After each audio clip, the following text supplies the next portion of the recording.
Rain hammered the Manhattan streets like 1,000 urgent whispers, and Marianne Lowe was drowning in them. Her phone screen blurred through the downpour. "Your Uber is arriving, black Mercedes, license plate ending in 742. She yanked open the door of the sleek black car that pulled up, collapsing into leather that smelled of expensive cologne and old money. "Thank God," she breathed, water streaming down her face. "I thought I'd be out there all night." Silence. Then a voice, low, controlled, edged with something between amusement and authority. "I don't believe we've met." Marianne's head snapped up. The man in the back seat wasn't a driver. He was power incarnate. Slate grey suit tailored to perfection, jaw carved from marble, eyes the colour of a winter storm, and fixed entirely on her. Charles Whitmore, the CEO whose face graced Forbes covers and whose name made grown executives tremble. She'd gotten into the wrong car. "Oh, God, I'm so sorry. You thought you'd found refuge," he said softly, and something in his gaze shifted. Not anger, curiosity, hunger even. "Perhaps you have." The door clicked locked. The city blurred past the windows, and Marianne Lowe realized that some mistakes don't just change your night, they rewrite your entire life. The rain was supposed to wash away the disappointment of the day. Instead, it amplified every failure, every closed door, every condescending smile from investors who'd looked at Marianne Lowe's presentation and seen only risk. Never brilliance, never vision, just a woman too young, too bold, too other to bet their money on. 28 years old, and she'd built Lowe creative marketing from nothing. 3 years of grinding, pitching, proving herself in a city that devoured dreamers like appetizers.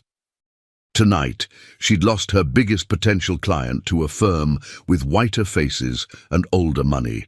The rejection email had arrived while she stood in the rain outside the Tribeca restaurant where they'd promised her champagne, and instead served polite dismissal. Her phone buzzed. "Your Uber is arriving, black Mercedes, license plate ending in 742. Through the sheets of rain, headlights cut through the darkness. A black Mercedes glided to the curb, sleek as a panther. Marianne didn't hesitate. She was soaked, exhausted, and desperate for the sanctuary of her small Brooklyn apartment, where failure couldn't find her until morning. She yanked the door open and collapsed into the back seat. Leather, real leather, butter soft and warm. The scent hit her immediately, sandalwood, something crisp and green, and underneath it all the unmistakable smell of wealth. Not the cologne you buy at department stores. The kind that comes in crystal bottles with names you can't pronounce. "Thank God," Marianne breathed, pushing wet braids off her face. "I thought I'd be out there all night. Can you believe this weather? It's like the sky just... I don't believe we've met." The voice stopped her mid-sentence, low, controlled, with the kind of authority that didn't need to be raised to command a room, or a car, or, she suspected, an empire. Marianne's head snapped up. The man in the back seat wasn't a driver. He was danger wrapped in a $10,000 suit. Slate grey, tailored so perfectly it looked painted on, broad shoulders that filled the space, a jawline that could cut glass, and eyes, God, those eyes, the colour of a winter storm over the Atlantic. Not blue, not grey, something in between that seemed to see straight through her wet clothes, her exhausted defences, her rapidly crumbling composure. Charles Whitmore. Oh no. Oh God, no. Every person who'd ever opened a business section knew that face. CEO of Whitmore Industries, the real estate and investment conglomerate that owned half of Manhattan's skyline and most of its secrets. Forbes called him ruthless. The Wall Street Journal called him brilliant. Women called him devastating. Men called him terrifying. Marianne called him the man whose car she'd just invaded like a drowned rat. Words failed her. Actual, complete failure of language. "Oh, God, I'm so sorry." I thought you were, my Uber said. The license plate, 742, he finished, and something flickered across his face. Amusement, interest, it was gone too quickly to name. Mine ends in 743, an understandable mistake in a monsoon. His voice did things to the air in the car, made it thicker, warmer. Marianne reached for the door handle. I'll get out. I'm so sorry for the intrusion, Mr. Whitmore. I wasn't trying to... Stop. One word. Not loud, not harsh, but absolute. Her hand froze on the handle. Charles Whitmore leaned forward slightly, and the city lights through the rain-streaked windows played across his features like something out of a film noir. Strong nose, full lips pressed into a line that suggested he smiled rarely and meant it never. A small scar above his left eyebrow, the only imperfection in an otherwise devastatingly perfect face. You're soaked, he observed. It's 9:30 at night. The temperature has dropped to 40 degrees, and you're shivering. I'm fine. You're not. He reached forward, and Marianne's breath caught. But he was only pressing the intercom. Marcus, turn the heat up, and cancel my next stop. We're taking a detour. Sir, the driver's voice crackled through, professional confusion evident. I said cancel it. Charles's eyes never left Marianne's face. I have a passenger who needs to get home safely. Mr. Whitmore, I can't let you. You're not letting me do anything, Miss Lowe. Marianne Lowe. He repeated her name slowly, as if tasting each syllable. Marianne Lowe. Beautiful name. French? My grandmother's choice. She believed in old elegance. Why was she telling him this? Why was her heart pounding like she'd run up 10 flights of stairs? Your grandmother had excellent taste. He settled back against the leather, and somehow the space between them felt both vast and impossibly intimate. So, Marianne Lowe, with the French name and terrible luck with ride-sharing apps, where are we taking you? Brooklyn, but really I'll just catch another. Brooklyn it is. Marcus. Yes, sir. The partition between front and back slid up, cocooning them in privacy. The car began to move, smooth as silk over wet pavement. Through the windows, Manhattan transformed into abstract art, lights smearing, buildings bleeding into sky, everything rendered soft and unreal by rain and speed. Marianne's shivering intensified, and before she could stop him, Charles Whitmore had shrugged out of his suit jacket and draped it across her shoulders. The warmth was immediate, overwhelming. The jacket carried his scent, that sandalwood, that green something, that indefinable essence of expensive taste and dangerous power. It felt like being wrapped in intimacy, and Marianne's skin prickled with an awareness she absolutely could not afford to feel. Thank you, she managed. You didn't have to. You're right, I didn't. He watched her with those storm-colored eyes, and she felt hunted, seen. I wanted to. The car's interior suddenly felt too small, too warm, too full of unspoken things that crackled in the air between them like static electricity before lightning. Bad day? He asked, and something in his tone suggested genuine curiosity rather than polite small talk. Marianne laughed, short, sharp, edged with bitterness. You could say that. I lost a client today. Well, potential client. They went with a firm that looked more... She gestured vaguely at herself, at him, at the chasm between their worlds. Traditional. Traditional is often code for cowardly. Charles tilted his head. What kind of marketing? Digital brand transformation. I help companies tell their authentic stories in ways that don't feel corporate or sterile. I make them human. She was warming up despite herself, despite the surreal situation. People don't buy products anymore. They buy values, connections, feelings. I create those bridges. Ambitious. Is that your way of saying naive? It's my way of saying I recognize hunger when I see it. His gaze intensified. You're starving for success. I know that look. I wore it for 10 years before I stopped apologizing for my appetite. The words hung between them, loaded with meaning that had nothing to do with business and everything to do with the way he was looking at her mouth. Marianne pulled his jacket tighter. "You're Charles Whitmore. You don't have to apologize for anything. You own half the city." "I own pieces of it," he corrected softly. "I don't own the rain or the chaos of wrong cars or—" He paused, and something flickered in his expression. Vulnerability, maybe, though it seemed impossible on a face that ruthless. "Or the interesting accidents that make me question if I've forgotten what spontaneity feels like. You seem pretty spontaneous right now, kidnapping strangers and all. Is that what this is?" The corner of his mouth lifted. Not quite a smile, something more dangerous. "I thought it was rescue." "Rescue implies I'm helpless." "No." He leaned forward, elbows on his knees, close enough that she could see the flecks of silver in his eyes, close enough that she could feel his breath disturb the air between them. "Rescue implies I'm the one who needs saving, from predictability, from another night of sterile conversation and strategic smiles, from forgetting that the world still contains surprises."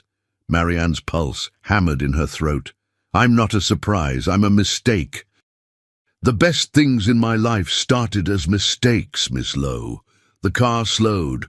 Brooklyn brownstones materialized through the rain, familiar and grounding.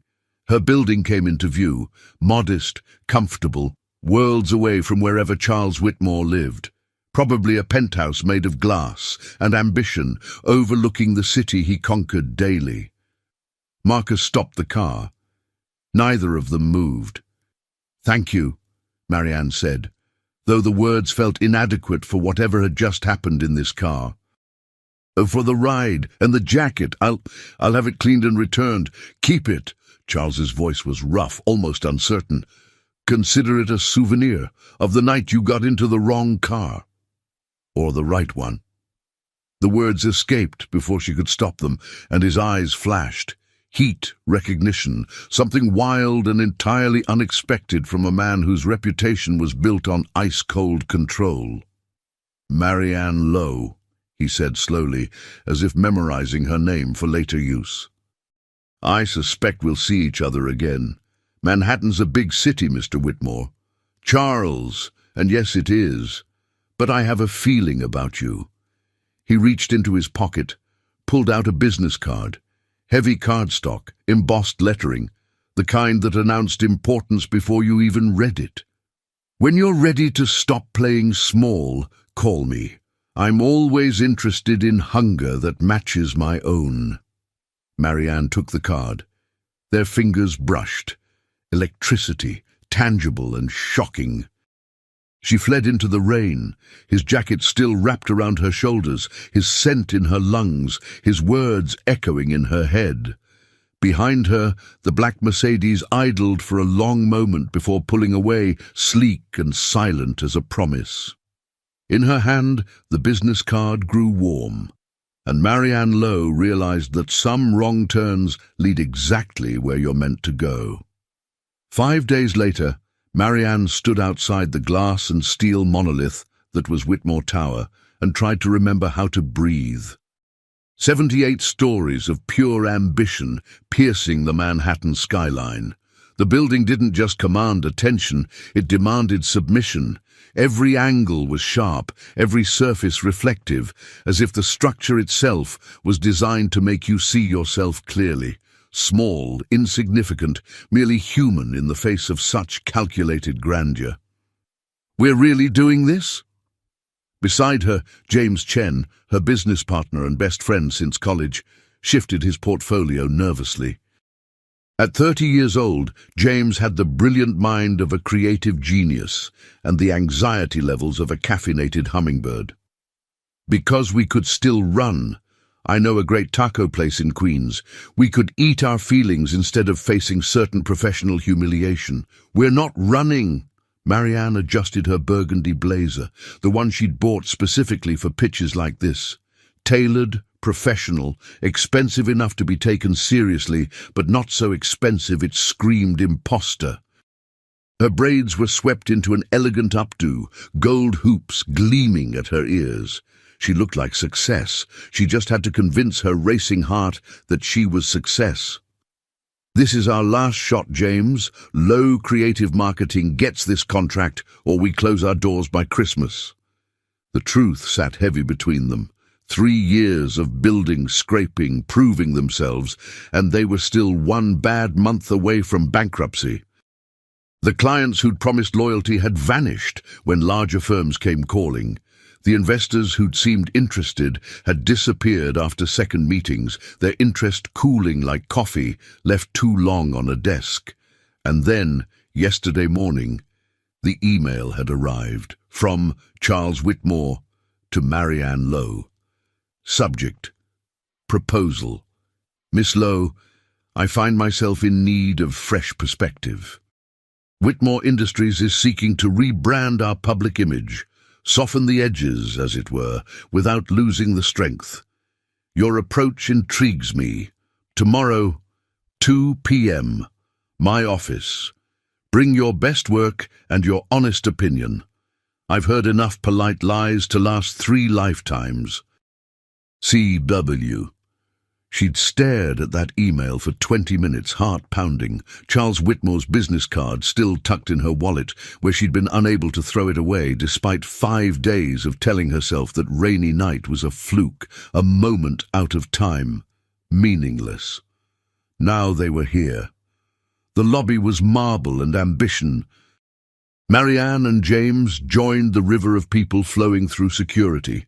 Lawyers in sharp suits, executives carrying importance like briefcases, assistants juggling coffee and urgency.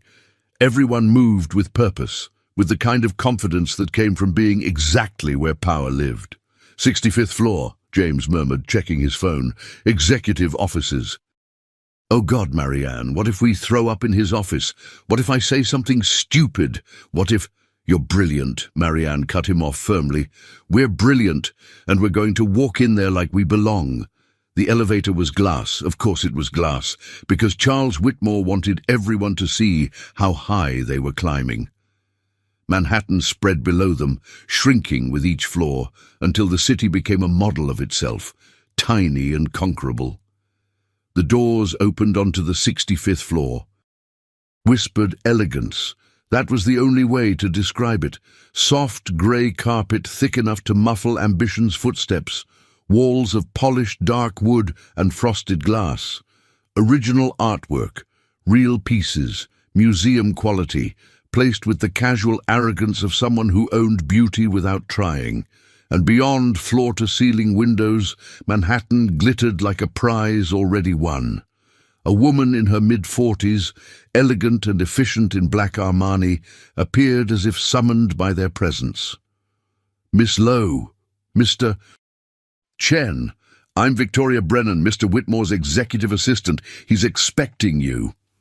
They followed her down a corridor where their reflections walked alongside them, multiple versions of themselves trying to look calm, professional, entirely unbothered by the fact that they were about to pitch to the man who could crush them with a single phone call. Victoria stopped at a set of double doors, dark wood, no nameplate. Power didn't need to announce itself. "Before you go in," Victoria said, her voice dropping to something almost conspiratorial, "a word of advice. Mr. Whitmore values directness. Don't waste his time with flattery or corporate speak. He sees through it instantly, and he hates it." She paused. "And Miss Lowe, he's been different since your meeting, more engaged. Whatever you said in that car, it registered. Don't lose that edge now." Before Marianne could process those words, Victoria pushed open the doors. The office was a cathedral to success. Not large, power didn't need square footage, but every element was deliberately chosen. A massive desk of black marble and chrome, bookshelves lined with leather-bound volumes and awards that probably weighed more than Marianne's entire apartment. Modern art that looked like controlled chaos, captured on canvas. And windows, God, the windows that turned Manhattan into a panorama of conquest. And behind the desk, rising as they entered, was Charles Whitmore. He wore charcoal today. Different suit, same devastating effect. The overhead lighting played across his features, strong, angular, impossibly handsome in a way that didn't seem entirely fair. But it was his eyes that grabbed her. Those storm-grey eyes that had haunted her dreams for 5 nights straight. "Miss Lowe, Mr. Chen." His voice was warm, honey over sharp steel. "Thank you for coming. Thank you for the opportunity, Mr. Whitmore." Marianne stepped forward, extending her hand. Professional, confident, as if her palm wasn't sweating, as if her heart wasn't attempting escape. His hand engulfed hers, warm, strong, sending electricity up her arm that she absolutely, definitely, completely refused to acknowledge. His thumb brushed her pulse point, brief, deliberate. "Charles," he corrected softly, "I think we're past formalities, don't you?" Heat flooded her cheeks, but she held his gaze. "Then you should call me Marianne." "Marianne." Oh, he said her name like it was something rare, valuable. Then he turned to James, shaking his hand with professional warmth that somehow didn't carry the same electricity. "Mr. Chen, I've reviewed your portfolio. Impressive work for clients a fraction of my size. Thank you, sir. We believe great marketing scales. The principles that work for a boutique work for an empire." Bold statement. Charles gestured to the chairs facing his desk. Leather, high-backed, designed to make you feel both important and scrutinized. "Prove it." The next 45 minutes were a performance. Marianne and James presented their vision for Whitmore Industries' rebrand, not softening the power, but humanizing it, showing the philanthropy, the mentorship programs, the investments in sustainable development, turning Charles from Manhattan's most ruthless CEO into the man building a better city. Charles listened with complete focus. No phone, no distraction, just those sharp eyes following every slide, every word, every gesture Marianne made. She felt dissected, studied, known in a way that was both thrilling and terrifying. When they finished, silence descended like snow. Charles steepled his fingers, elbows on his desk. "You want to make me likable." "We want to make you human," Marianne corrected. "There's a difference. Likeable is shallow. Human is complex, real, relatable. People respect power, but they connect with vulnerability. You don't need to be soft, you need to be whole." "And you think I'm not whole?" The question was a trap. She felt it. "I think," Marianne said carefully, "that you've built walls so high, even you've forgotten what's behind them. And that's good for intimidation, bad for loyalty, inspiration, legacy." James made a sound like a dying animal. Victoria, still standing by the door, looked faintly impressed. Charles's expression was unreadable. Then slowly, impossibly, he smiled, a real smile, not the corporate version. It transformed his face from devastating to absolutely lethal. "You're either remarkably brave or remarkably foolish, Marianne Lowe."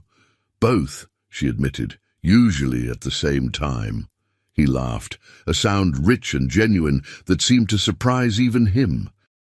Then he stood, moving around his desk with predatory grace until he was leaning against it, arms crossed, close enough that she could smell his cologne again. That sandalwood, that green something, that scent that had haunted her apartment for 5 days, clinging to his jacket that she still hadn't had cleaned because she couldn't quite bring herself to erase the last trace of that night.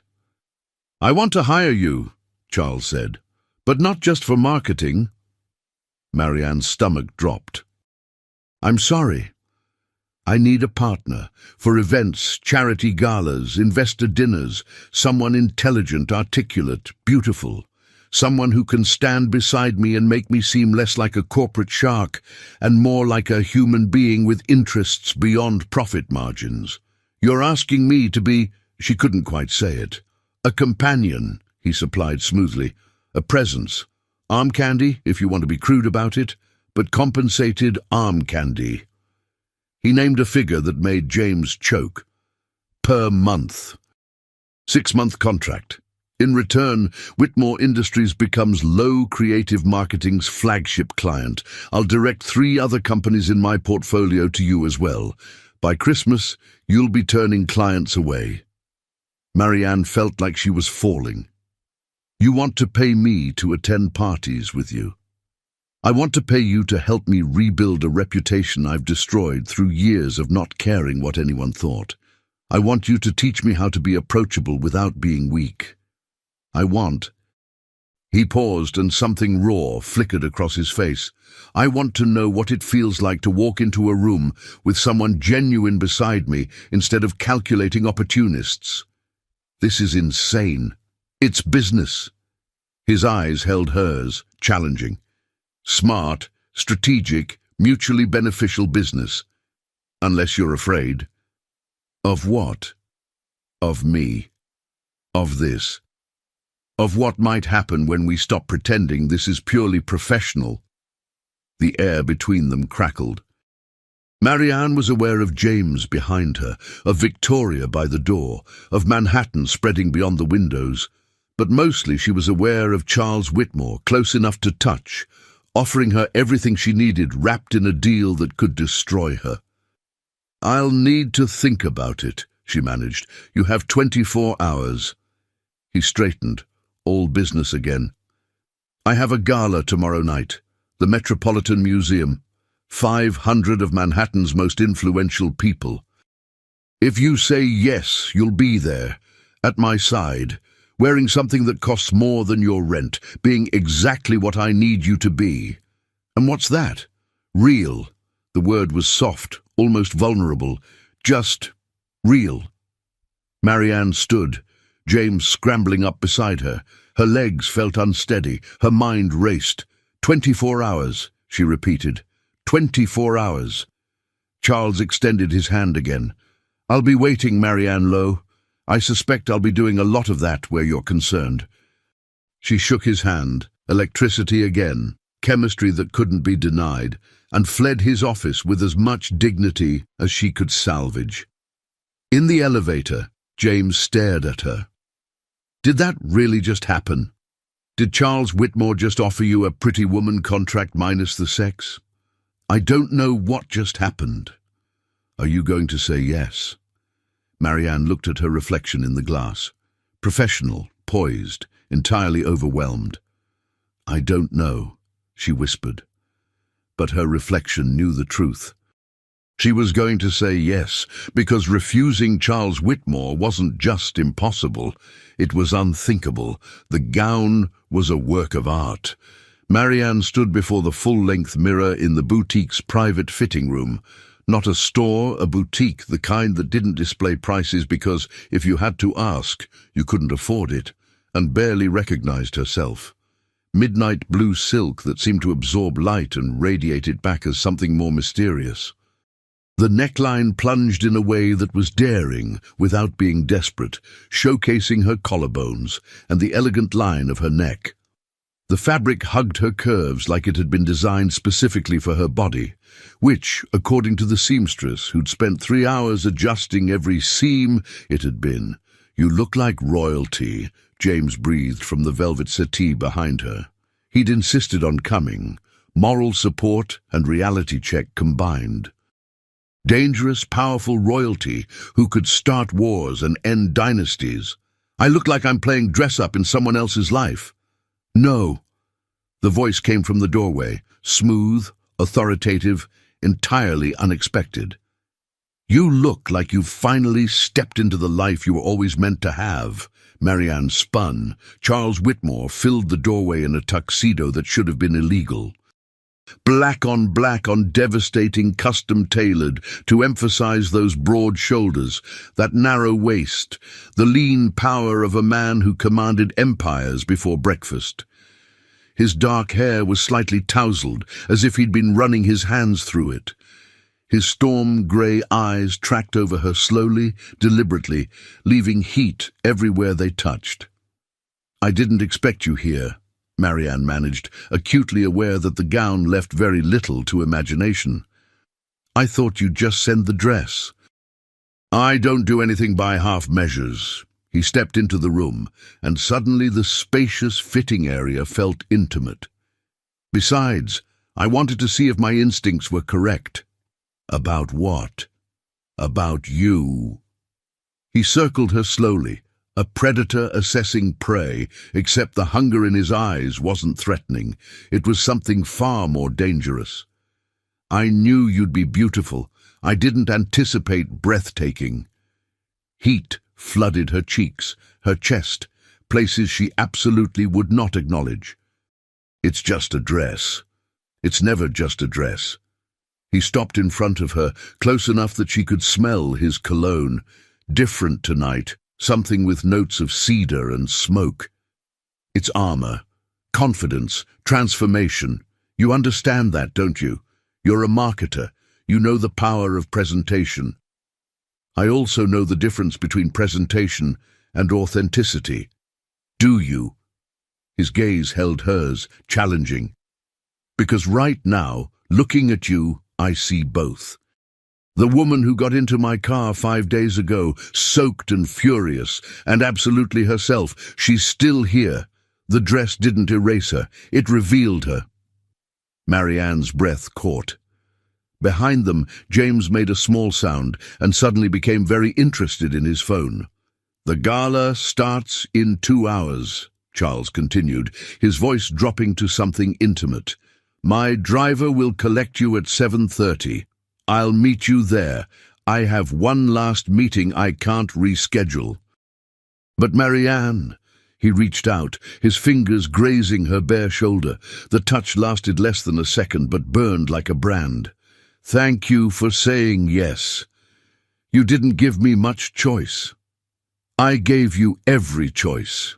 His smile was slight, dangerous. You chose this. Remember that tonight, when things get complicated. He left before she could ask what he meant. The Metropolitan Museum of Art transformed after hours into something out of a fever dream.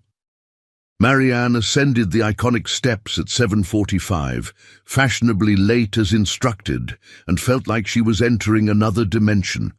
The Temple of Dendur glowed golden beyond massive windows. String quartets played Vivaldi in corners where ancient Egyptian artifacts bore silent witness. And everywhere were Manhattan's elite. Old money in understated diamonds, new money in statement pieces, power brokers in tuxedos that cost more than cars, socialites in gowns that would grace tomorrow's society pages. Marianne recognized faces from magazines, from news broadcasts, from the background of her own ambitions. Breathe, she whispered to herself. You belong here. You're Marianne Lowe, and you belong here. Damn right you do. She turned to find a woman in her early 60s, silver hair swept into an elegant chignon, emerald gown that whispered wealth. The woman's eyes, sharp, assessing, kind, crinkled with approval. You must be Charles's new acquisition, the woman said, and it should have sounded offensive but came out warm. I'm Eleanor Whitmore, his mother, and you, my dear, are causing quite a stir. Marianne's stomach dropped. Mrs. Whitmore, I'm Marianne Lowe. I'm so sorry, I didn't realize. Relax, darling, I'm delighted. Eleanor linked her arm through Marianne's with easy familiarity. My son has attended these events for 15 years with the personality of a tax audit. Then he calls me this morning and says he's bringing someone interesting. Interesting, that's the exact word. Do you know how long I've waited to hear Charles describe anything as interesting? I'm just a consultant, Mrs. Whitmore. Marketing, brand management.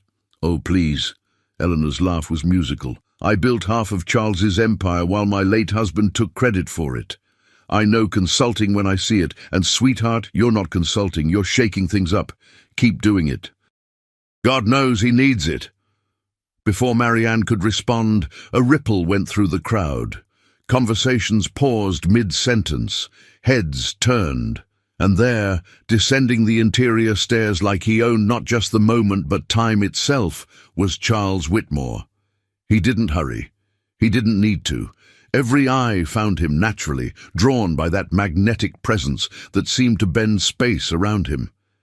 His tuxedo was perfection, classic, elegant, powerful. But it was his expression that struck Marianne. Not the corporate mask, not the ruthless CEO face. Something open, almost vulnerable, searching the crowd until his eyes found hers. Everything else disappeared.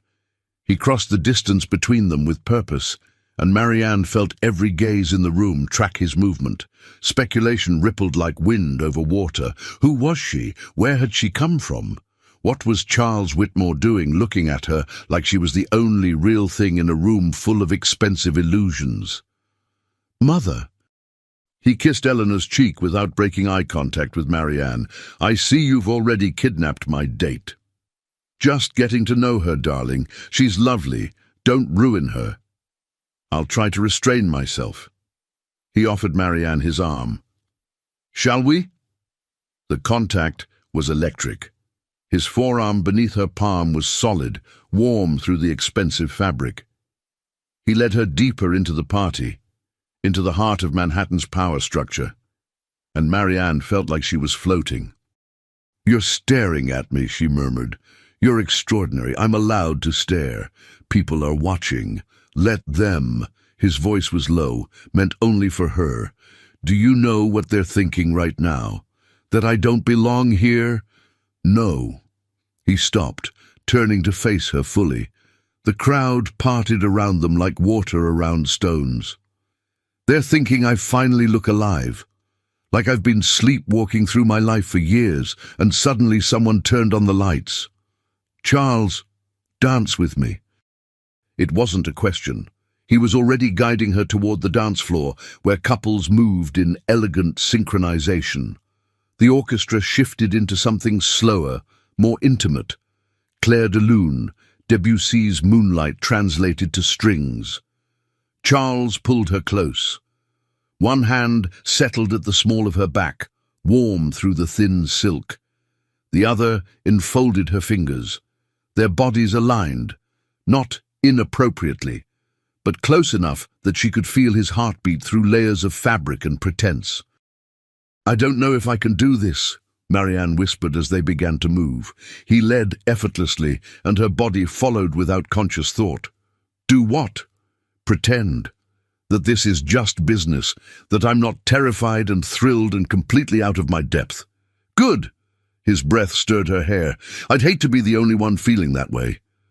She pulled back enough to see his face. You? Terrified? Constantly. A confession, raw and real. Of failing. Of being exposed as someone who built an empire on other people's pain. Of dying alone in a glass tower surrounded by things I bought but never really wanted. The vulnerability in his voice cracked something open in her chest. Tell me something true, she said softly. Not Charles Whitmore, the CEO, you, the person underneath. They turned slowly, the world revolving around them. His eyes searched hers, and she saw the moment he decided to trust her. I was engaged once, he said quietly. 7 years ago, her name was Vanessa. She was perfect on paper. Right family, right education, right connections. Everyone said we were the ideal match. What happened? I found her in my bed with my business partner, 2 days before the wedding. His jaw tightened. She said I was more interested in quarterly reports than her. She wasn't wrong. I'd built my identity around success, around winning, and I'd forgotten that some things can't be conquered. Some things require vulnerability. And you haven't been vulnerable since. No, his hand tightened at her back, until a soaking wet woman invaded my car and reminded me that chaos can be beautiful. Marianne's heart hammered. This is dangerous. I know.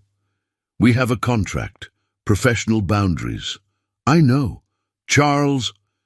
He stopped dancing. Right there, in the center of the floor, with 300 people watching. His hand came up to cup her face, thumb tracing her cheekbone with devastating gentleness. "I'm going to kiss you," he said softly. "Not because the contract requires it, not for the audience, because I've been thinking about nothing else for 6 days, and I'm tired of pretending I'm made of stone. Here? In front of everyone? Especially here." His eyes burned.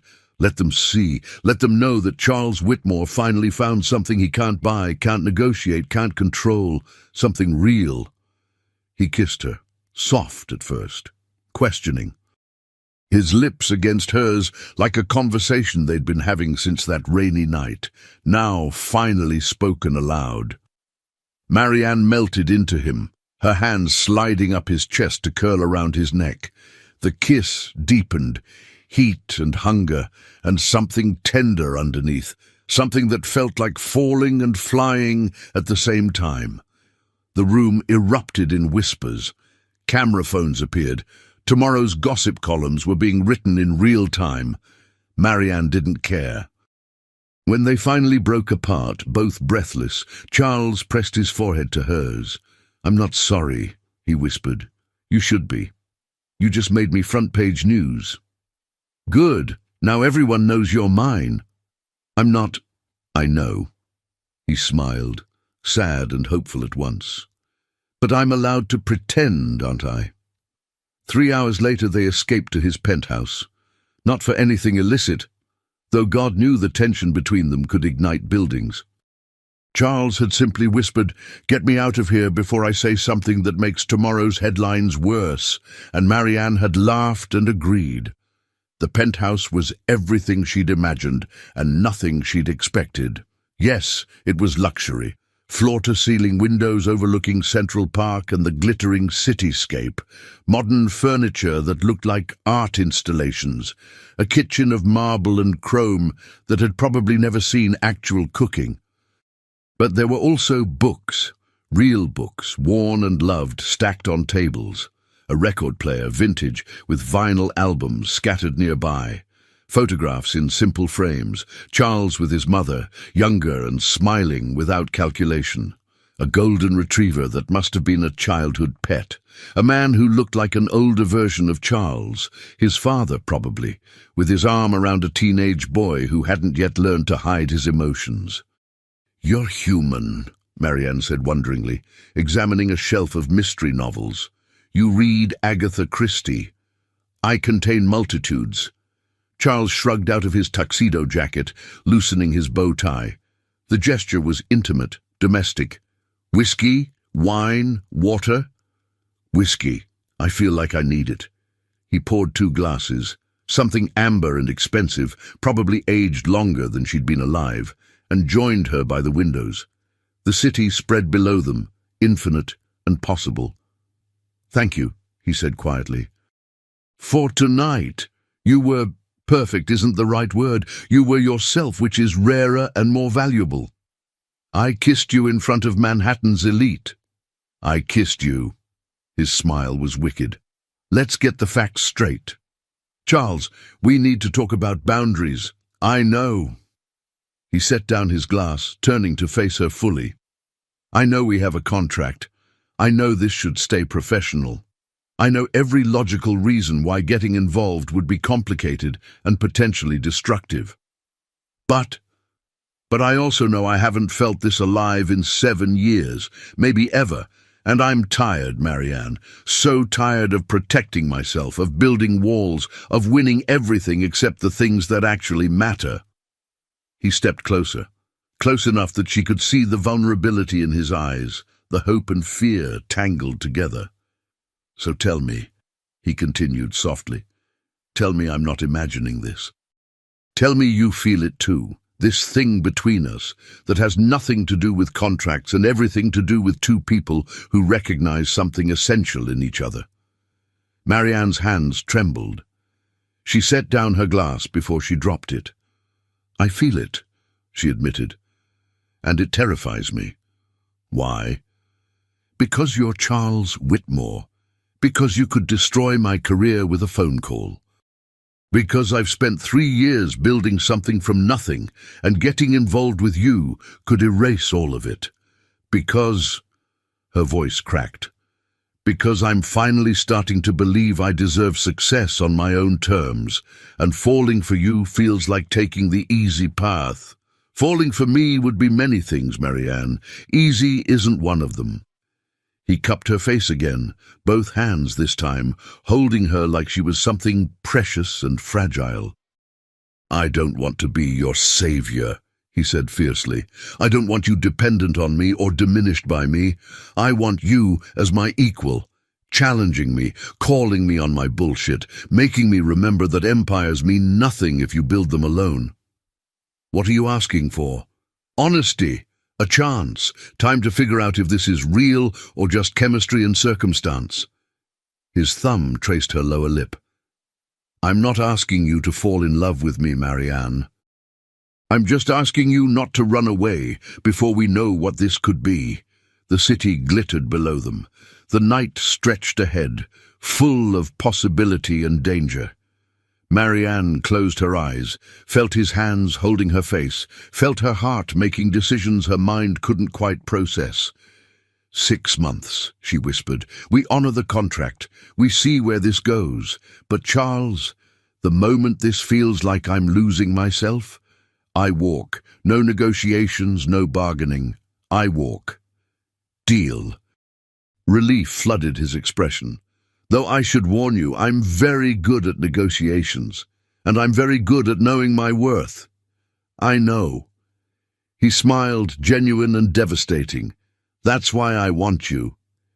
He kissed her again, and this time there was no audience, no performance, just two people standing in a glass tower above the city, learning each other's rhythms, discovering what it felt like when walls came down and hearts opened up. When they finally broke apart, both breathing hard, Charles pressed his lips to her forehead. Stay, he murmured, just until morning. Nothing has to happen. I don't want tonight to end. Marianne knew she should say no, knew she should maintain distance, preserve boundaries, protect herself, but Charles Whitmore was looking at her like she hung the moon, and Marianne Lowe was tired of playing it safe. Until morning, she agreed. And then we figure out how to survive the headlines.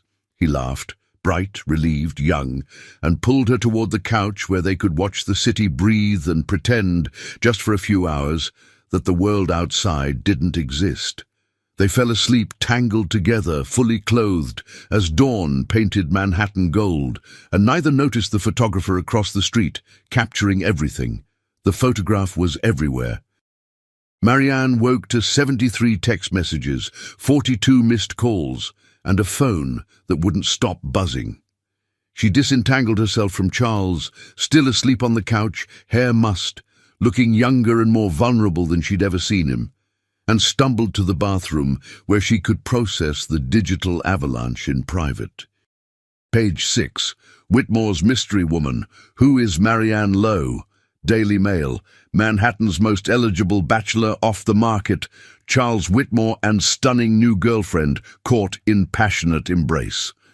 New York Post. From Uber mix-up to Upper East Side. Romance. The Cinderella story of Marianne Lowe. But it was the photograph that stopped her heart. Taken through Charles's penthouse windows, a long-distance lens, invasive and intimate. Charles holding her face, her hands in his hair. The kiss that had felt private, sacred, now splashed across every gossip site and social media platform in high-definition detail. The caption read, Whitmore and Lowe share intimate moment in his $15 million penthouse overlooking Central Park. Sources say the relationship began 3 weeks ago at an exclusive charity event. Is this the woman who finally tamed Manhattan's most ruthless CEO? 3 weeks? They'd known each other for less than 2. They're making things up, she whispered to her reflection. Her mascara had smudged. She'd fallen asleep in full makeup like an amateur. Her hair was a disaster. She looked exactly like what she was. A woman in over her head, drowning in exposure she never asked for. A knock on the bathroom door. "Marianne?" Charles's voice, rough with sleep and concern. "Are you okay?" She opened the door. He stood there in his rumpled tuxedo shirt, pants still perfectly creased, because apparently even unconscious Charles Whitmore maintained standards. But his eyes, those storm-grey eyes, were clouded with worry. "Have you seen?" she asked, holding up her phone. His jaw tightened. "Yes. Victoria called 10 minutes ago. She's already drafting a statement." "A statement?" Marianne's laugh was brittle. "Charles, there's a photograph of us kissing, in your living room. Taken through your goddamn windows by someone with a telephoto lens. What statement fixes that? Sorry for being human." "I'll destroy them." His voice went cold, dangerous. "Whoever sold that photo, whichever tabloid published it first, I'll bury them so deep they'll need archaeology to find their careers." "That's exactly the problem!" The words exploded out of her. Marianne pushed past him into the living room, needing space, needing to breathe. The morning sun streaming through those beautiful windows now felt like accusation. Everyone could see in. Everyone had been watching. "You can't just destroy people because they inconvenience you," she continued, spinning to face him. "That's the reputation we're trying to change, remember? Charles Whitmore, the ruthless billionaire who crushes anyone in his path. They invaded my privacy. Your privacy. We kissed in public first, at the gala, in front of 300 people. We invited speculation. This," she gestured at her phone, "at the windows, at the impossible situation. This is the consequence." Charles ran a hand through his hair, frustration evident in every line of his body. "Then what do you want me to do? Ignore it? Pretend we're not all over the internet like some reality show scandal? I want you to tell me the truth." Marianne's voice dropped, dangerous calm replacing fury. "How many women have there been? How many mysterious companions at events? How many times has Charles Whitmore been caught in passionate embraces that turned out to be strategic photo opportunities?" His expression shuttered. "That's not fair." "Fair?" She laughed, sharp as breaking glass. "I'm being compared to your ex-fiancé on Twitter. People are calling me a social climber, a gold digger, your latest acquisition. My business partner is fielding calls from reporters, asking if our company is legitimate, or just a cover for me to sleep my way to success. So forgive me if I'm not concerned about being fair." Silence fell like a judge's gavel.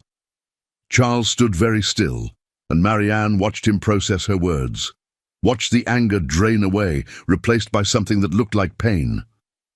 "There haven't been many," he said quietly. "Women, I mean. After Vanessa, I stopped trying. A few brief things over the years. Nothing real, nothing that lasted longer than a few months, and none of them—" He met her eyes directly. "None of them made me feel the way you do, like I'm waking up after years of sleepwalking." Marianne wanted to believe him. God, she wanted to. "I need air," she said instead. "I need to go home, shower, think, process the fact that my life just became public property." "Marianne, please." She held up a hand. "Just give me space. A few hours. I'll call you this afternoon." She gathered her things, clutch purse, the shawl that had come with the gown, her dignity in tatters, and headed for the door. "This doesn't change anything," Charles said behind her. "Between us, what we talked about last night, everything just changed." She turned, and her heart cracked at the vulnerability in his face. "I just don't know if it's for better or worse yet." She left before he could respond. Left before she could change her mind and run back into his arms and pretend the world outside didn't exist. By noon, her small office in Brooklyn was under siege. Not literally, though the 3 reporters camped outside felt invasive enough. James had locked the doors, closed the blinds, and was stress-eating donuts while monitoring social media on 4 screens simultaneously. "Okay, so the good news," he said through a mouthful of Boston cream, "is that people think you're gorgeous. Like overwhelmingly positive comments on your appearance.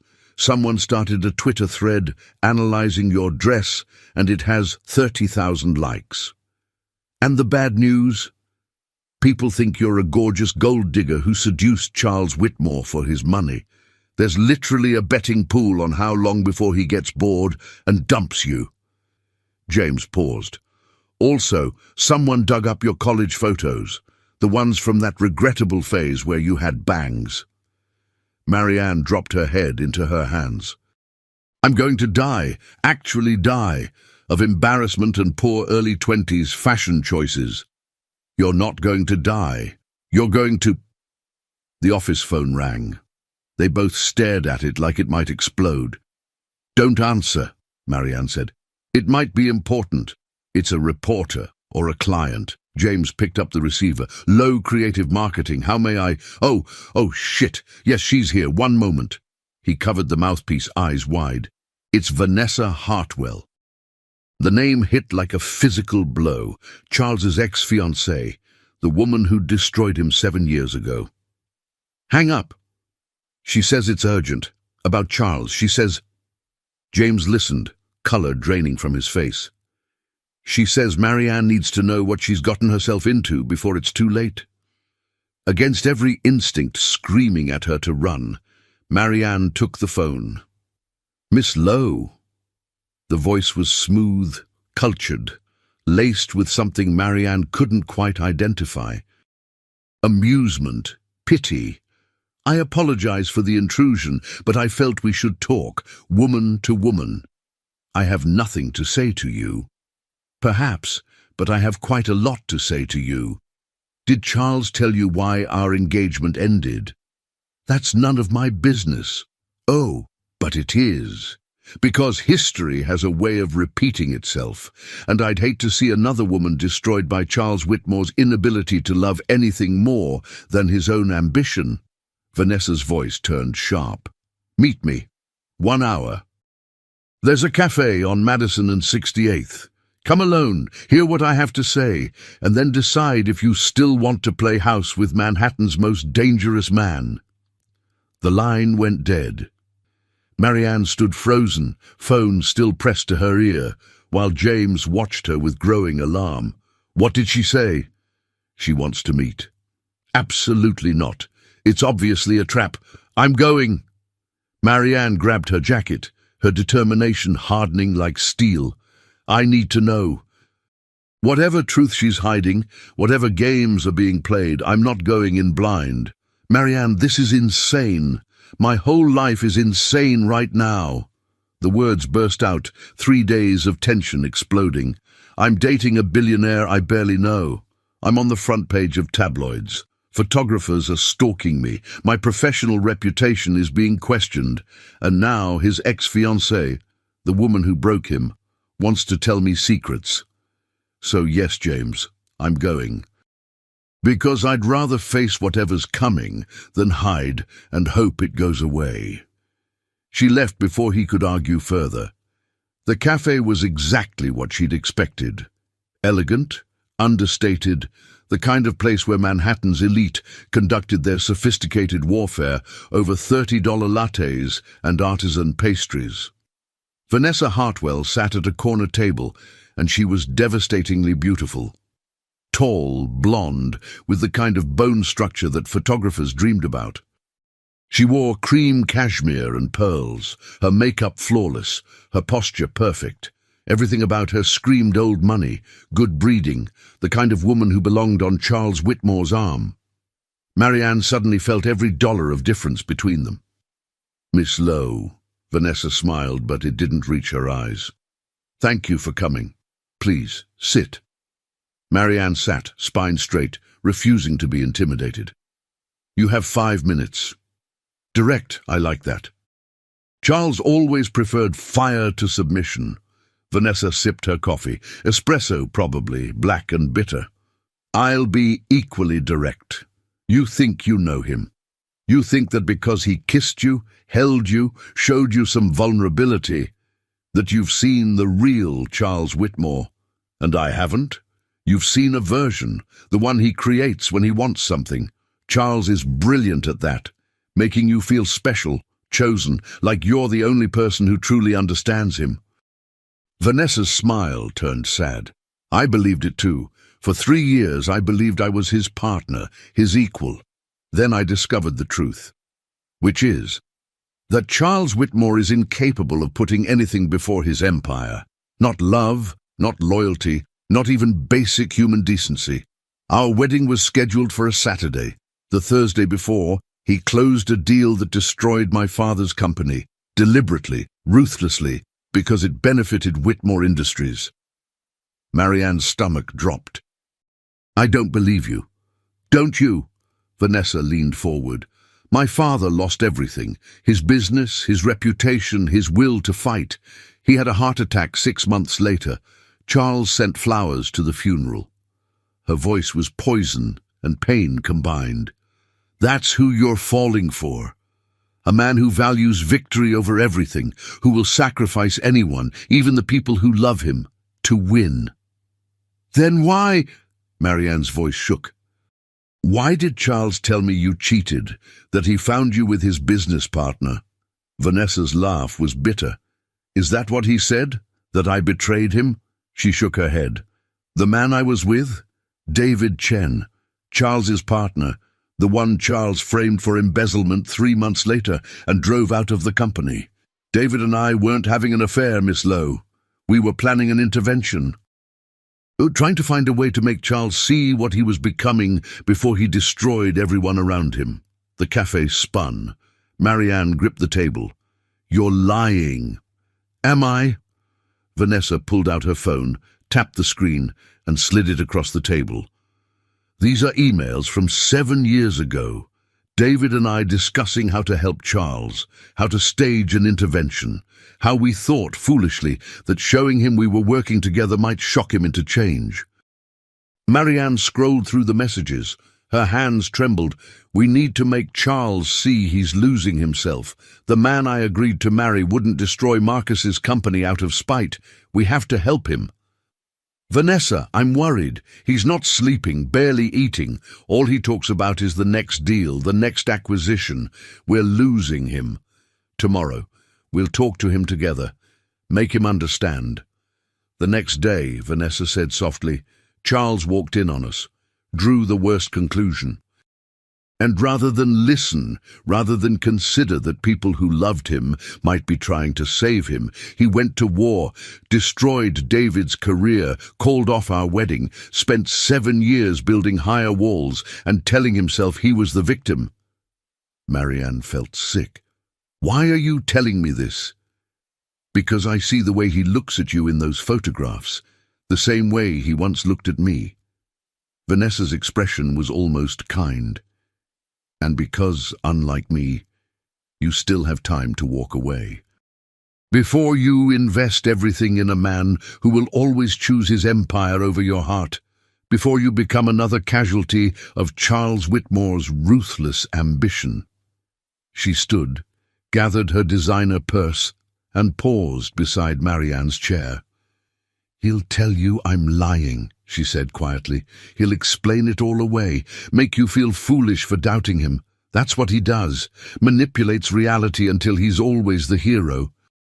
But ask yourself this, if I'm truly the villain he painted me as, why would I risk everything to warn you?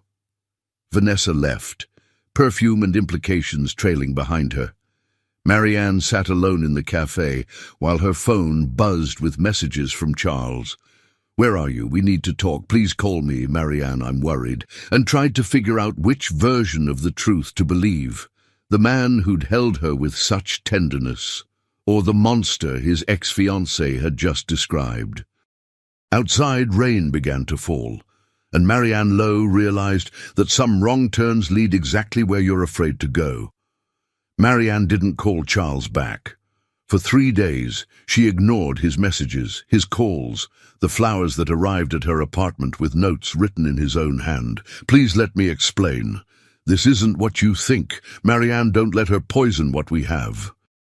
She buried herself in work, took meetings with the new clients Charles's contract had brought her, and pretended her heart wasn't breaking with every minute that passed. James watched her with worried eyes. You need to talk to him eventually. I know. You need to hear his side. I know. Marianne. I know. The words exploded out of her. I know I'm being unfair. I know I'm hiding. I know that believing Vanessa without giving Charles a chance to defend himself makes me exactly the kind of person I swore I'd never be. But James... Her voice cracked. What if she's right? What if I'm just the latest project, the next acquisition? What if everything I felt was real for me, but just strategy for him? Then you'll survive.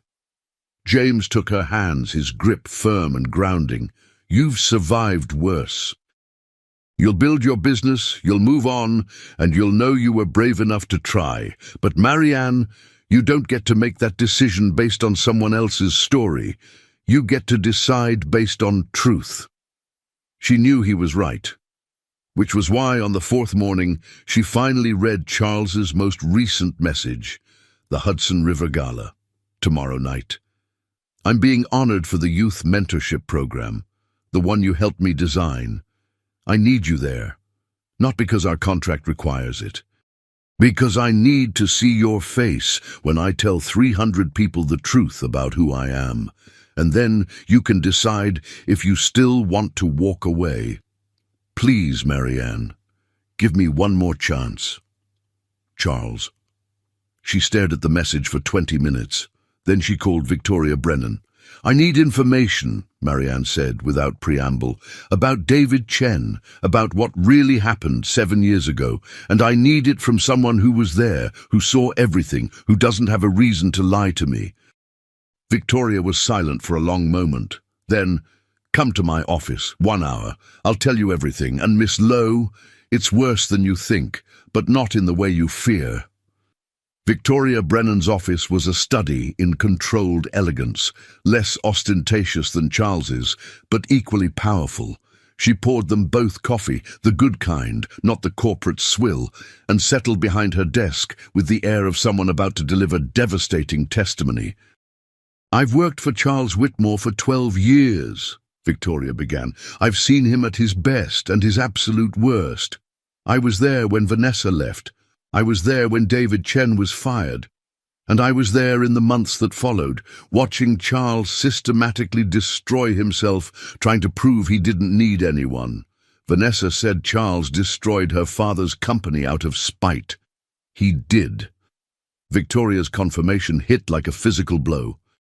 Marcus Hartwell had been engaging in predatory lending practices for years, targeting immigrant communities, charging illegal interest rates, destroying families. Charles had been investigating him for 8 months.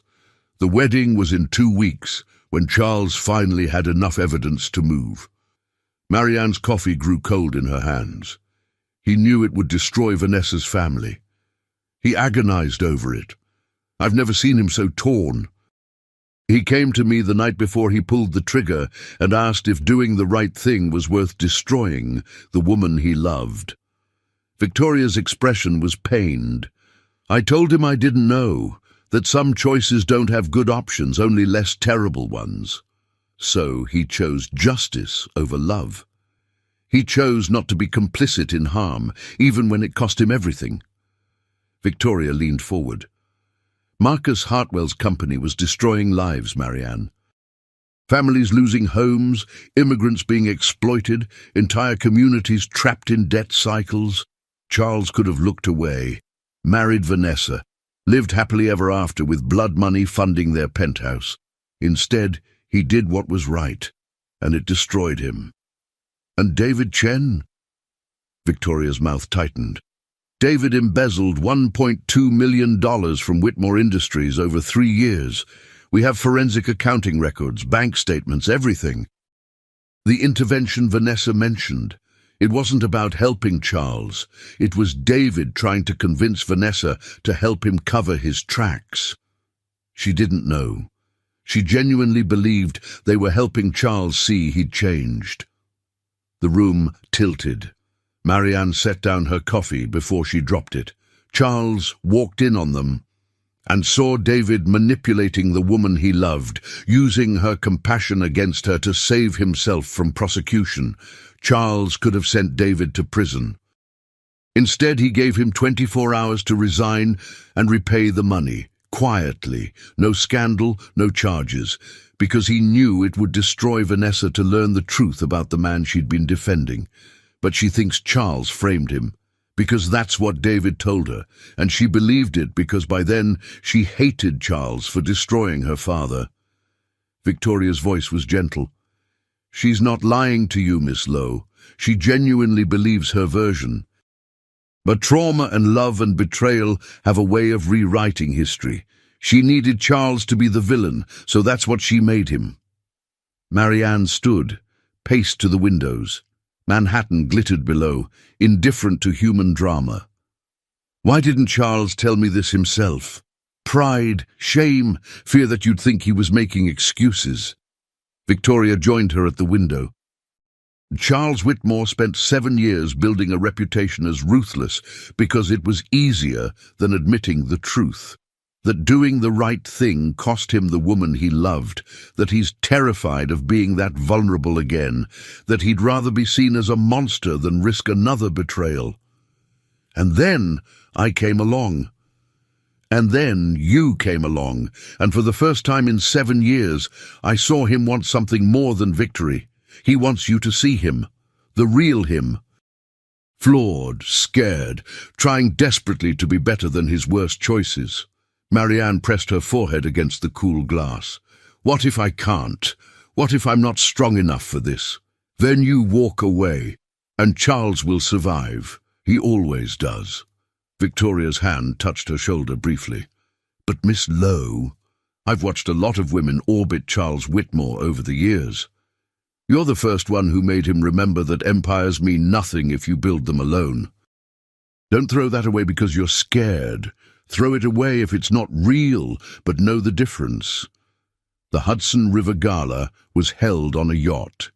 Not just any yacht, a 3-story floating palace that cruised slowly past the illuminated Manhattan skyline, while 500 of the city's most influential people celebrated philanthropy and power in equal measure. Marianne arrived at 8, fashionably late, wearing a gown that made her earlier dress look like practice. Emerald green silk that flowed like water, with a back so low it bordered on architectural. Her braids were swept up in an intricate crown, gold cuffs gleaming at her wrists. She looked like a queen. She felt like she was walking to her execution.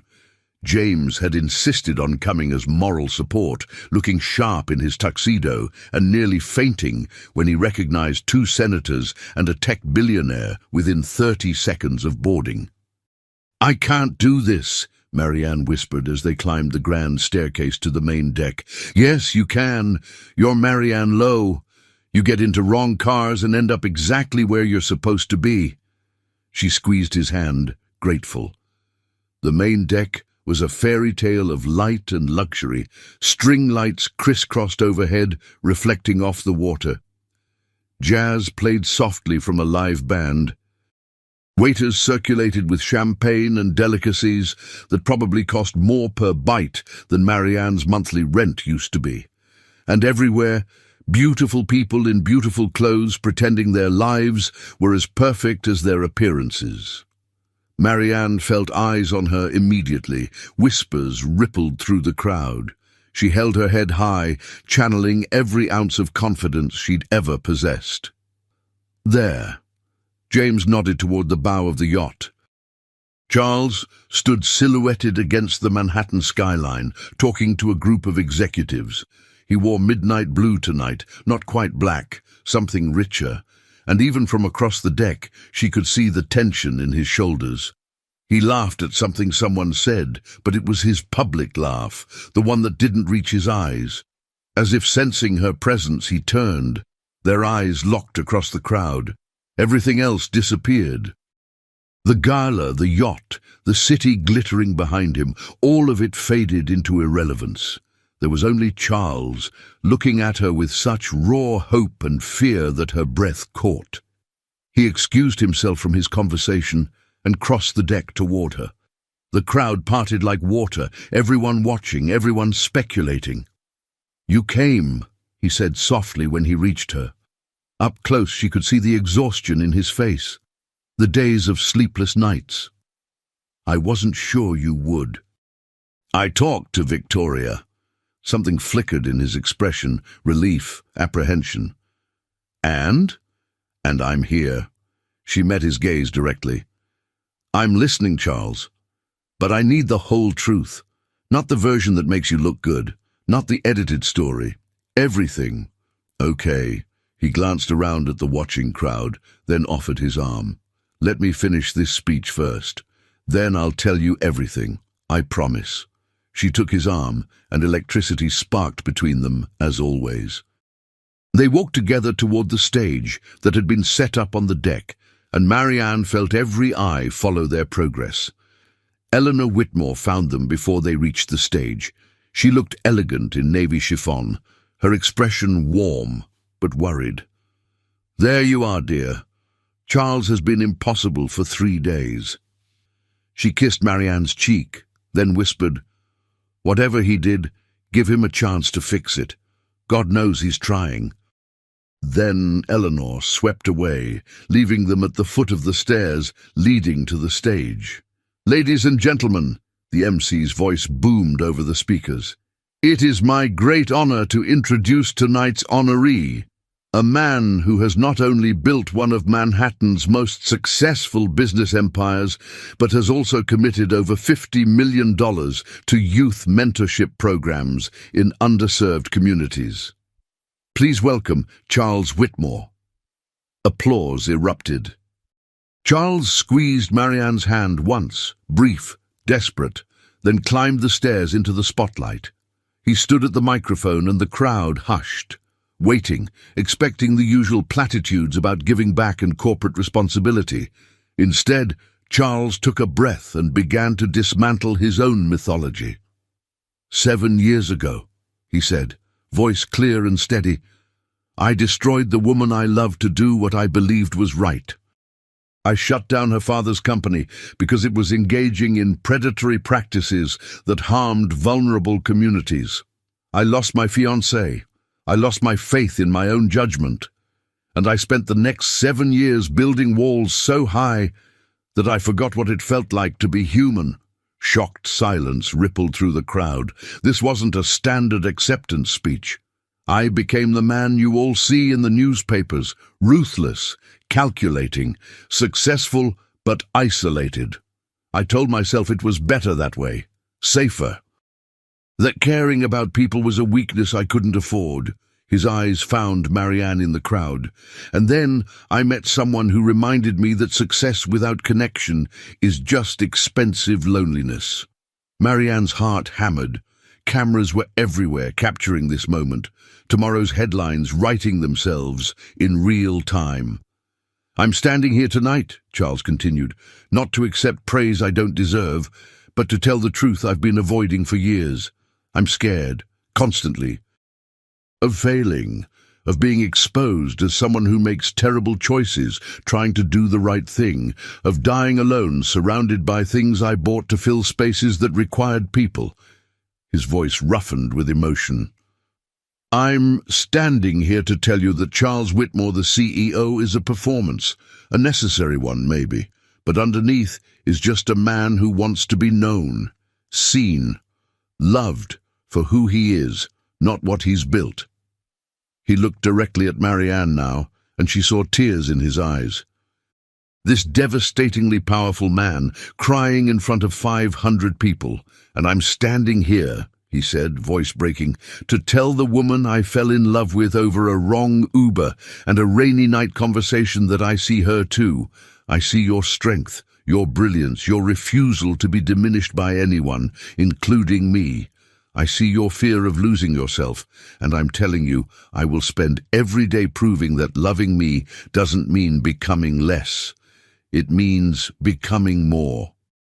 The yacht had gone absolutely silent.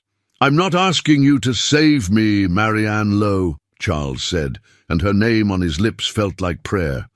"I'm asking you to build something with me, something real, messy, imperfect, something that terrifies us both, because I know that we could be extraordinary together, if you're brave enough, if I'm worthy enough, if we're both willing to risk everything for something that might be magic."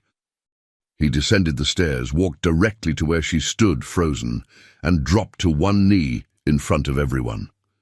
"This isn't a proposal," he said quickly. "I'm not that presumptuous. This is a promise that I will always choose honesty over comfort, that I will value your independence as much as our partnership, that I will stumble and fail and hurt you sometimes, but never deliberately, never casually, that I will spend my life proving that some risks are worth taking." He took her hand, and his was trembling. "Give me a chance, Marianne, not because I'm rich or powerful or because I can help your career. Give me a chance because in some impossible way we fit. Because you make me want to be brave enough to be vulnerable. Because I haven't felt this alive since the night a beautiful woman invaded my car and reminded me that chaos can be wonderful." Marianne looked down at him, this man who commanded empires, now kneeling before her in front of Manhattan's elite, and felt her walls crumble. "Get up," she said softly. Uncertainty flashed across his face, but he stood. "I talked to Victoria," Marianne said, loud enough for the people closest to hear, quiet enough that it still felt intimate. "I know about David, about Marcus Hartwell, about all of it.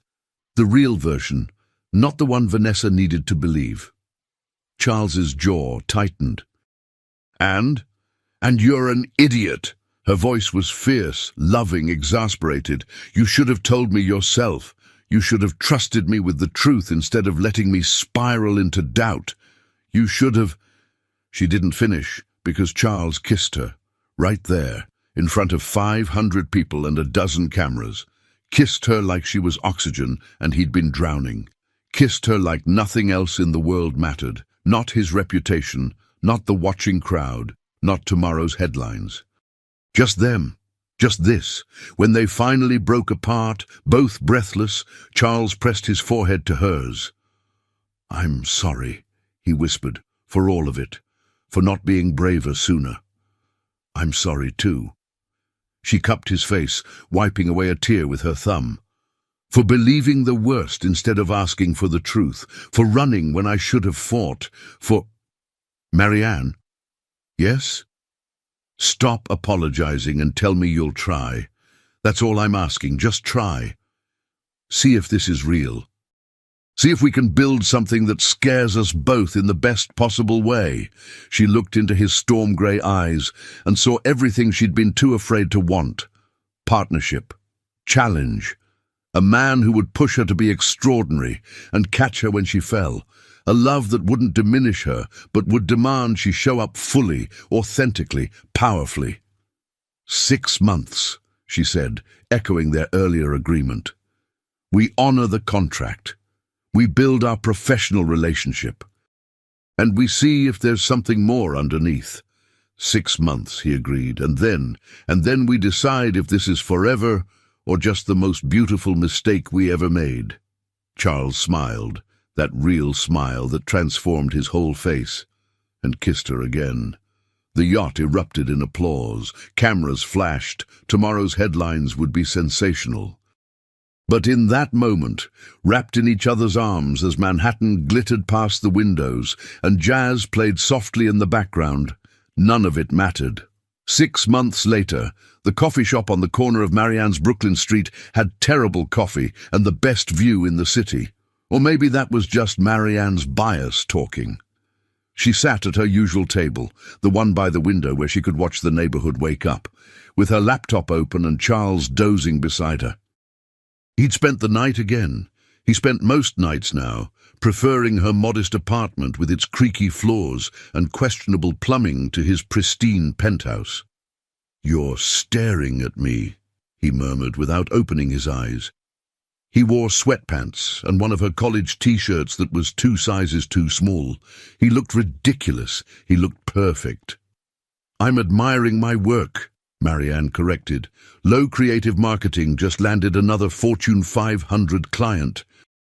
We're officially turning people away. I'm allowed to be smug. Very smug, insufferably so." He opened his eyes, reaching for her hand across the table. "Though I think we both know your success has nothing to do with me. Modest looks good on you.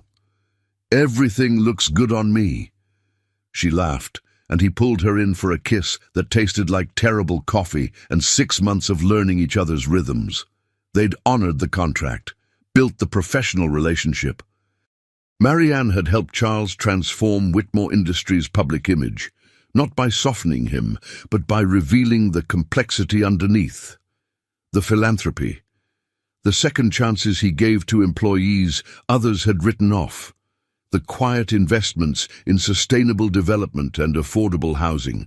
Charles Whitmore was still ruthless in business, but now people saw the full picture, a man who demanded excellence, but also lifted others up, who won but didn't need to crush opponents to feel powerful. And somewhere along the way, between galas and strategy sessions and late-night conversations about everything and nothing, 6 months had become something neither wanted to walk away from. "I'm buying a new apartment," Charles said casually, scrolling through his phone. 2 buildings down, 3 bedrooms, south-facing windows, that ridiculous old radiator situation you inexplicably love. Marianne froze. "You're moving to Brooklyn." "Just for weekends, and weekdays, and most nights." He looked up, vulnerability flickering in his expression. "If that's okay, I'm not assuming. I just thought we spend most of our time here anyway, and I know you love this neighborhood, and I want to respect your space, but also—" "Charles." She stopped his rambling with a hand over his mouth. "You're moving to Brooklyn because you want to be near me." He nodded against her palm. "That's the most romantic thing you've ever done. Which is saying something, considering you once rented out the entire Museum of Modern Art so I could see the new exhibit without crowds. Is that a yes?" "That's a, let me see the apartment first." She grinned. "I have standards. If it doesn't have good light and a working kitchen, you're staying in your glass tower." He laughed, pulling her close. "Deal. Though I should warn you, I'm terrible at cooking. Good thing I'm excellent at takeout." They sat there as the morning sun painted Brooklyn gold, planning a future that terrified and thrilled them both. Not perfect, never perfect, but real. 2 people who'd gotten into the wrong car and found exactly what they didn't know they needed: each other.